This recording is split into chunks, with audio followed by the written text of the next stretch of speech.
Hey guys, it's Chris from RacingJunk's Biz Dev team, and welcome to our discussion on how racing is reopening following the COVID lockdown.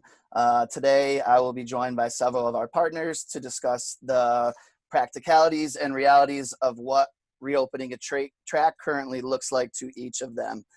This is kind of a continuation of last week's conversation that we had with USMA's Sean Stewart about the resources and the push for legislation, to open up tracks across the country. So as a continuation of that, we have some great partners that can offer some firsthand experience and what actually goes into the opening of a track, and also the insight on what the future of live racing will be.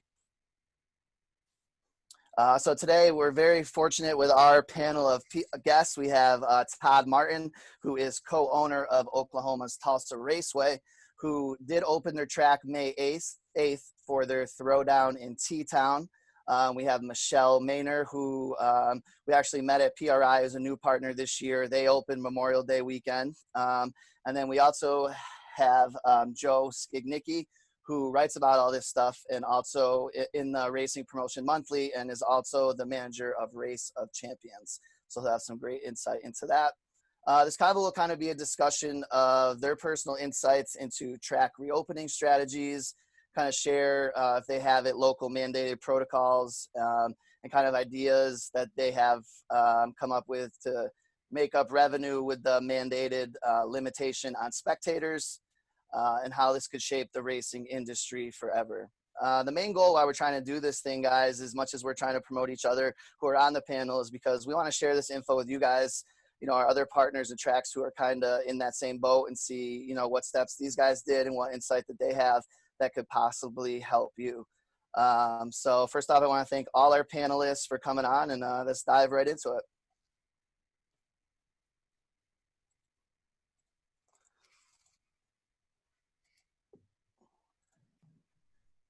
All right, cool. Hey guys, thanks for joining us. Thanks for having us, Chris. Yeah, thanks for having us. Thank you very much. No problem. If you guys want to just kind of give a little quick spiel on what you guys do and about your properties a little bit. I guess we could start with Todd. Okay. Yeah, Todd Martin, Tulsa Raceway Park. We're fortunate enough this will be our 55th year to be open at Tulsa Raceway Park. It's mainly a drag racing facility, but we are adding a dirt track right now to Tulsa Raceway Park. We were very, very fortunate to have the very first spectator motorsports event in the country, possibly the very first spectator event in the country that we know of, back in the beginning of May here, 8th and 9th. And we had quite a few things that we had to put in place, rush to put in place to get open. Our governor has been very, very forthcoming in getting our state back open. So we're very lucky. We know that there are several states that are fighting it. Ohio and Virginia and some of those other places may not even get open this year. And my hearts go out to them. And all racing, motocross, bicycle racing, it doesn't matter. We need all those venues open. And I'm glad to be a part of the United States Motorsports Association and what they're doing, getting information out to all the different facilities across the country to help them to reopen. Opening for us was more of a technology issue. We really went out and points reduced.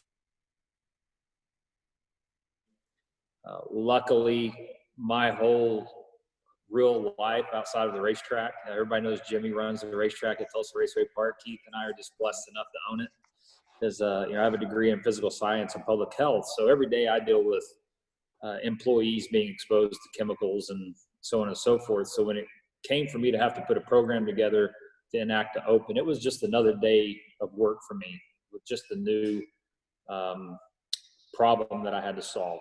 So I was very lucky to have that already in my bag.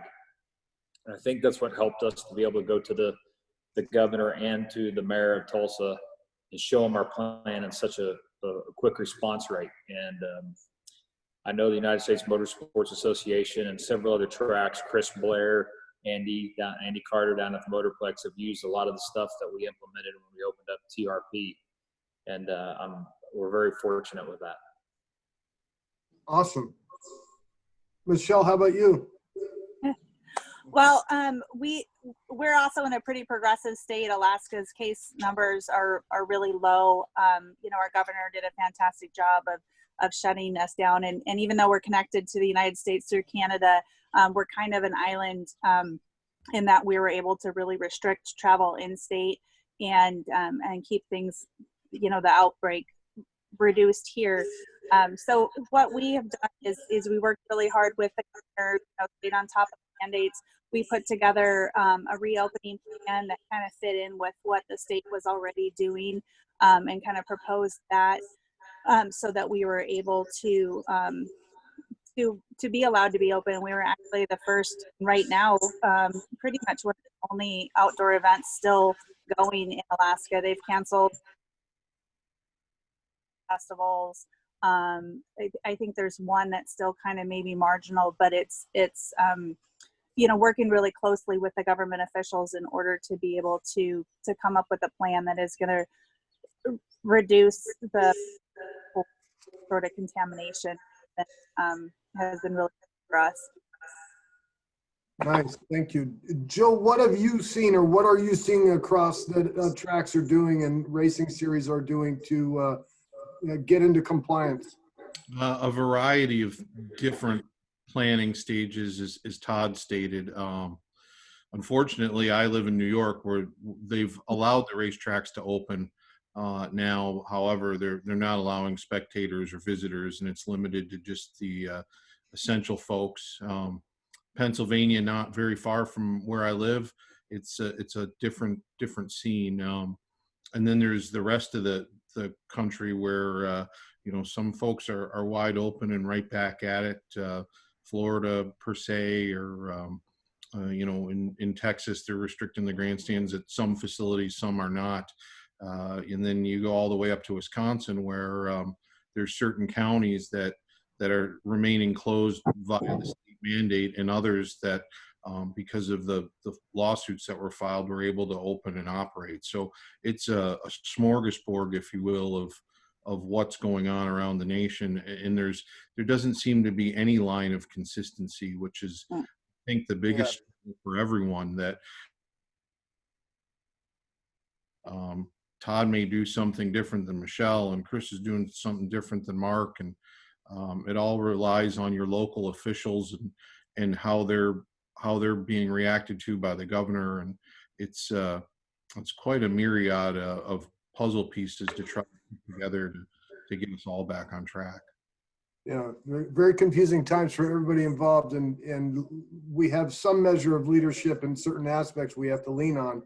Chris, what else do we have to talk about today? I guess back to that, you guys kind of, Michelle and Todd, you guys probably have firsthand experience with this, but I'm sure, Joe, you've heard about it too. What has been personally the biggest hurdle that the government, the legislation has put on you guys with reopening, that is kind of like impossible to achieve, but you guys managed to do it, I guess?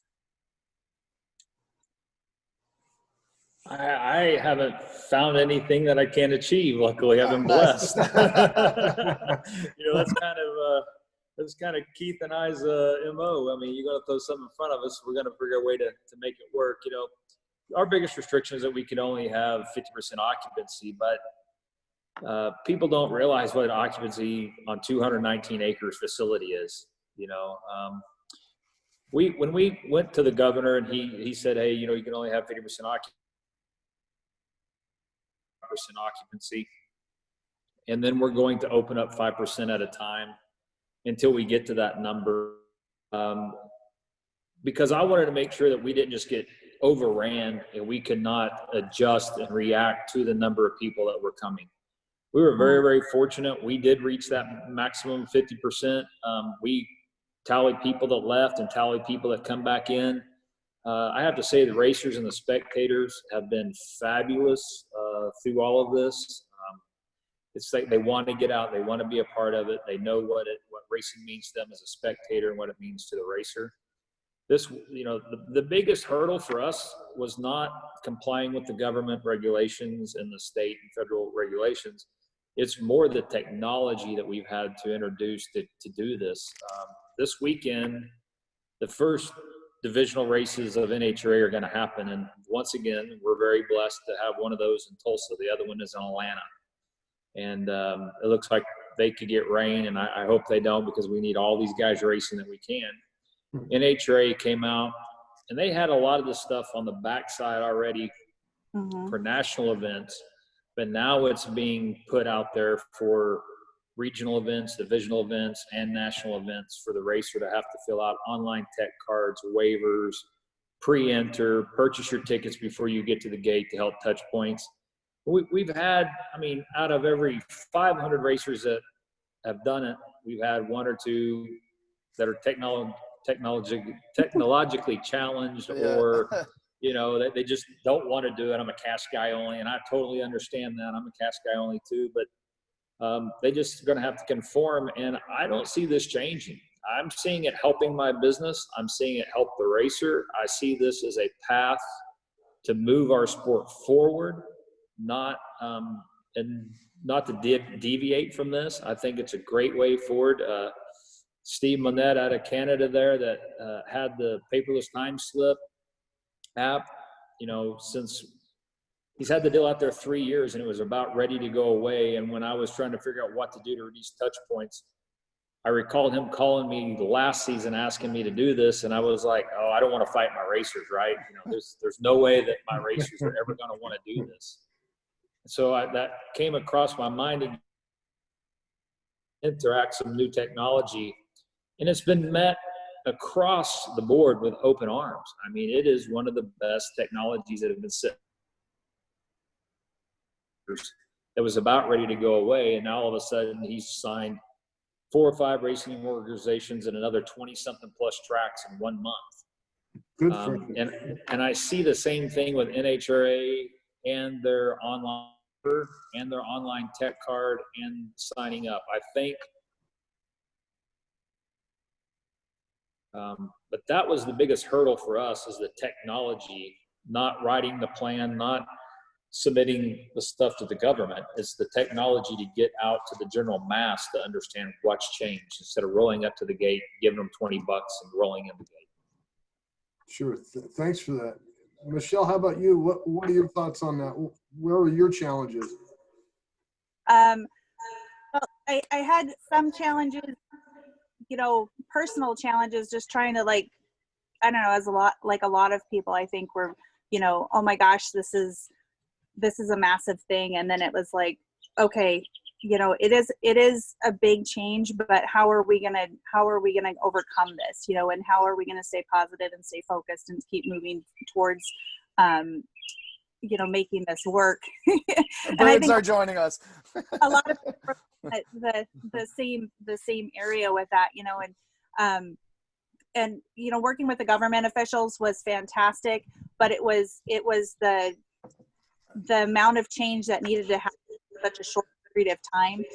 We didn't get approval to open a Memorial Weekend until the week before, and so I basically had 2 weeks to do all of this stuff. Like, we put the plan together, and then it was approved, and it's, okay, now that it's approved, how are we going to make this work? How are we going to get the information out to the racers and have the online ticketing, have the offices, and how are we going to make all of this stuff work in such a short period of time when there was so much uncertainty going into it, and being able to adapt and move forward. And fortunately, we've had some other tracks in the way ahead of time, and NHA, and PRA giving us a lot of information about how other racetracks are doing things. So it wasn't like we had to reinvent the wheel. We just had to look at that opportunity to make it happen. And so just being able to take all of those challenges and figure out all of those procedures and get them into place in front of everything to be done to be right for opening, but that didn't happen. And it Never ended happened. for the weekend. And it was okay. It was great. It was, opening weekend wasn't our most successful weekend, but we got to open and we got to hang out in the rain with our racers and our fans. And it was still better than I had ever imagined it would be. Awesome. Cool. Joe, what have you heard from your track affiliates? Well, actually, we lease a track in near Rochester, New York. We put on about 7 events a year, and right now we're still in the holding, as Todd and Michelle indicated, the electronic world that we live in. Thankfully, we were starting to develop that the last couple of years with our racers, where we were doing online registrations and online lineups. So as we continue to change and develop that direction, which I think was the wave of the future anyway, it's a simple transition where now your drivers meetings and your tire sales and all of those elements are able to be online. And I think nationwide, from the RPM side of the business, the tracks that we deal with, and there's quite a few, they're already established in those elements, and they're moving that way. And the challenge becomes, as Todd indicated, there's still racers out there that are cash only, making them understand where we're at and getting them to adapt from that standpoint. We're about 90% sure that we're going to be actually able to open with our own series in Pennsylvania at the end of the month. And as Michelle indicated, putting together that plan, trying to is the biggest challenge. We know we're going to stumble. We know we're going to make mistakes. But, it's going to be better to hopefully get that opportunity. So I guess my next question kind of goes to, you guys talked about the technology kind of, being sparked and coming a little quicker now with this whole thing. I've been working with tracks for a while, and that's kind of been a thing I always felt, was that the whole digital and the online aspect was kind of behind the times a little bit. So with that being said, do you think this thing will transfer to more pay-per-view events, live streaming, and do you think that will become an important part of live racing? Well, to make up part of our capacity issue, we can only open up 50% with our race. We chose to do our first pay-per-view through Bane Shift. But I was talking to Keith. I'm like, Keith, I love, same time, I think it hurts racing a little bit, because until we can figure out a way to block out IP addresses within 50 or 100 miles of the racetracks, we lose revenue for free events. I like it for families that are across the country. When I race, my mom and dad were never able to come, but they could watch me race some other place. So I do think there's a benefit to it. But I sat down with Keith. I said, Keith, I think it's time for us to charge for a live event. Let's just charge what a parking pass will be for 2 days, $15. I don't think you can ever complain about that. It's a good price. We did that in 3 days. We decided to do this within 3 days. We teamed up with Bank Ship and the Foat.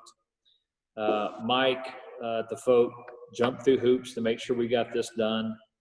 They told Keith and I that we would be lucky if we would have 200 to 300 people, and that would be a success. And we were a little over 1,000. Wow. Like barely. Nice. Congratulations. So, nice. It helped. It's like parking another 1,000 cars coming to the throwdown. So, that helped us greatly. We do not anticipate, though, to charge for the event in October, because we are truly back up open to 100% capacity, because we are in phase 3 in the state of Oklahoma. Our cases are like in the top 3 or 5 in the United States as being the lowest. And our governor is just like, okay, go ahead. What I found was kind of weird is that put racetracks in with bowling alleys and rodeos, but hey, I'll take it. Yeah. Whatever you want to do that gets me open, I'm happy to be with those guys. It's hilarious. So the technology is there. That's how we made up some revenue on the throwdown, but we don't anticipate staying that, of course. There's a lot to be said for pay-per-view. Don King made a fortune doing it. We're not quite to that, but I think it helps, and it just depends on the type of event that you have and the number of people that are going to watch it. I mean, you're not American Idol, and you're not going to be Monday Night Football, and I'm afraid that that's what a lot of racetracks think. At the same time, I know that the first roundy round race in the country, and I don't remember it was several weeks ago. I can't remember, but they did a pay-per-view, and they had like 25,000 people log on to that. So just don't think that if you're going to do a pay-per-view that you're going to get ultra rich and that it's going to be, like I said, Monday Night Football or anything. It is a way to increase revenue to your track. Unfortunately, I can kind of tell you this, that they did the same thing for the Midwest Pro Mod race in Dallas 2 weeks ago, and he didn't even reach half of the numbers that we did for the throwdown. Of course, there was more races going on that week. We kind of had a captive audience, and being the first event in the country kind of open, so we think we had some momentum. So don't be discouraged if you choose to go that way, but also do not expect it to be like the dirt car race where there's 25,000 people buying a pay-per-view. Right. So. I think that, let me chime in here. I think, Michelle, given your unique geography, that you are strategically positioned to do well with pay-per-view, because a guy that would love to see that race that's in Florida would rather pay per view than jump on a plane and go to your race. What is your feeling? How do you think that might impact you doing pay-per-view, your unique geography? Well, we last season we partnered with Fans Choice TV, and we broadcast all of our NASCAR races on Fans Choice. So we put in the infrastructure last year for that side of the track. We don't have it in place for the drag strip, and so this year Fans Choice partnered with NBC Track Pass Gold, and so the format has changed a little bit, and so we're still discussing how we're gonna make that work, or if we're gonna be able to make that work. But it's definitely something that we would be interested in looking. We're pursuing those avenues, but it's not everybody's like, well, just live stream it, or just put it on Facebook Live or YouTube or whatever. But there's more to it than just phone. Like, if we're going to do a production with this backdrop, I want to make sure that it's well put together too. And so it's definitely something we want to have on, but given all the other stuff that we've got going, we haven't had the opportunity to put that together yet. I know my IT guy and my marketing lady are working some options for us. Definitely going to check into what Todd's doing in Oklahoma and see if we can figure that out. Well, Michelle, as beautiful that backdrop is, I'd be happy to fly up there and see you, get some hands on. I'd be second right behind you. Joe, what are your thoughts on pay-per-view?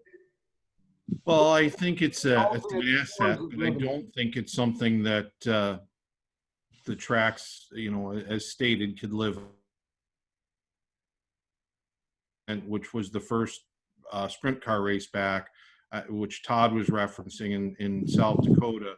They overloaded the server actually, and they weren't prepared for it, which created some issues and hopefully didn't create a setback in the industry. But as more tracks get open and as racing becomes, prominent once again in the nation, it's easier to watch, easier to see. So there's less likelihood of the fan clicking on a pay-per-view event for $10 or $15 and paying that money. When there's spectator events are still occurring regularly, around the country. So I don't think that we can truly depend on pay-per-view to line our pockets or pay the purse or anything like that. But it's certainly a nice and it can help. But I think we can rely on. Yeah. Thank you for that insight. So Chris, what else we got on the plate today? I guess back to that being said, you guys kind of feel like pay-per-view is not a great revenue source for tracks and speedways, but what are other things that you guys think could help with that, based that number one on limited spectators right now? Obviously that's going to change. And then in the future to kind of make up for like the couple months that let's kind of share your thoughts on that. Well, we're not doing anything different. Like I said, we've been very, very lucky here. Once again, we're going to have the very first divisional race this weekend along with the one in Atlanta. Since we've opened up on the 8th, we have had record number nights. Our midnights have been bigger than they've ever been. We had an import face-off last Sunday, which was one of the biggest one that Cliff has had. Our bracket races, our test and tunes, everything is up for us.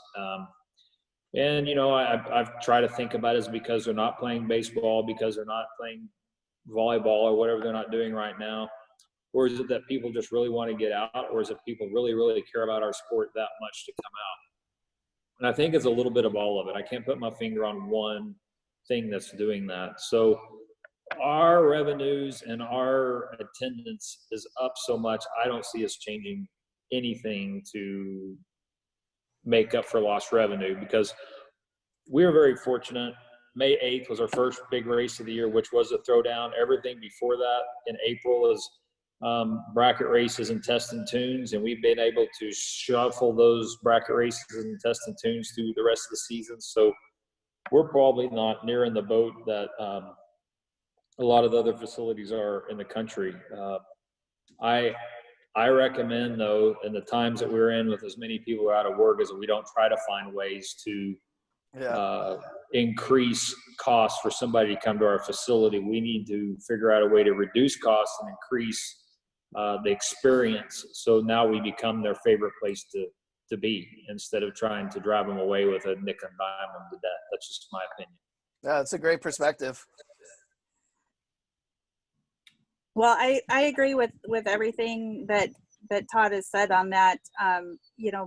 When I got your questions, I was kind of reviewing things, and you were talking about the difference between live and in person. And, I don't really feel like the live or the TV version of this is going to replace the live part of it, because racing is about the experience. It's about people and coming up it and feeling the burnout deep in your chest, and make as good as it can be. So making sure what we're doing at the track is the best possible experience for our racers and our fans. We are looking at some alternative uses for our property. Unfortunately, we've only had one weekend that we've been open and it rained. So oh man.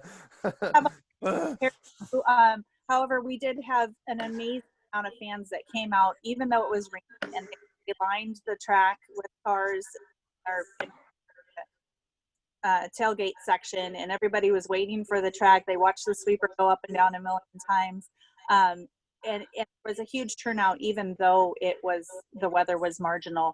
And so I'm hoping that this weekend we've got another event, and I'm hoping that momentum is continuing. But we, in Alaska, pretty much everything else is closed down. All of our state fairs and things are closed down. And so I'm trying to look at this as an opportunity for us. We've been talking about diversifying the facility. Our season is Mother's Day to Labor Day, so it's pretty short to begin with. And so we've been talking about, maybe adding in some concerts or, any other events where we can kind of maximize the facility. And we have that opportunity right now. And so that's kind of my advice for other tracks out there, is to look, obviously keep your focus on racing, but look and see what other opportunities are presenting themselves now that, you know, indoor large gathering facilities are closed.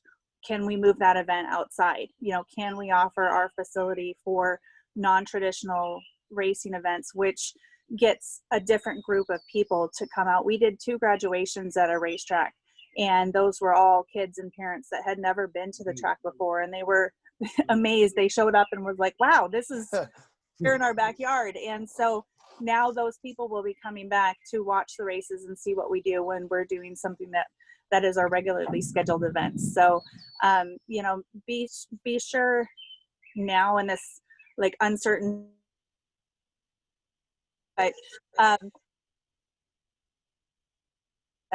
available to us, because we do have, I mean, most racetracks are large.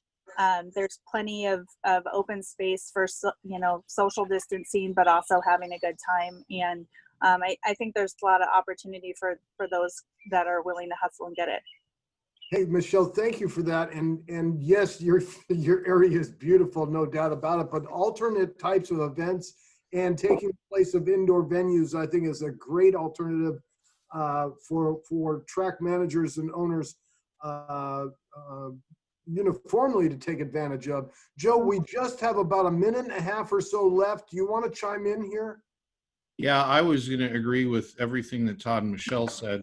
It doesn't matter if it's a drag strip, short, you know, a short oval, whatever the facility, we need to take advantage of the opportunity that we have now, because a lot of the tracks that are open wide are unique in the fact that now they're the only form of entertainment in their area. So it's time to capitalize on that.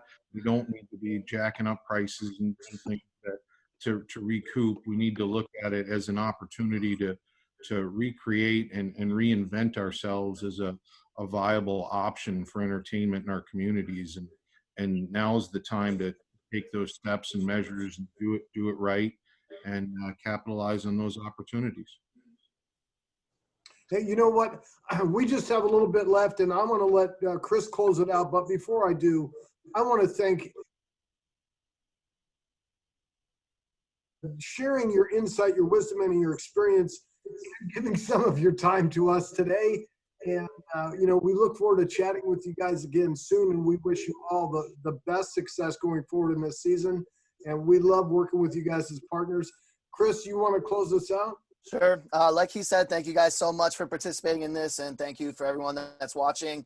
And hopefully, you know, this insight is, you know, very helpful. So I hope we can help some other partners in the meantime. So thanks again, and talk to you guys soon. Thanks, everybody. Thank you, Racing Junk. Appreciate it. No problem, guys. Hope to see you soon up there, Michelle.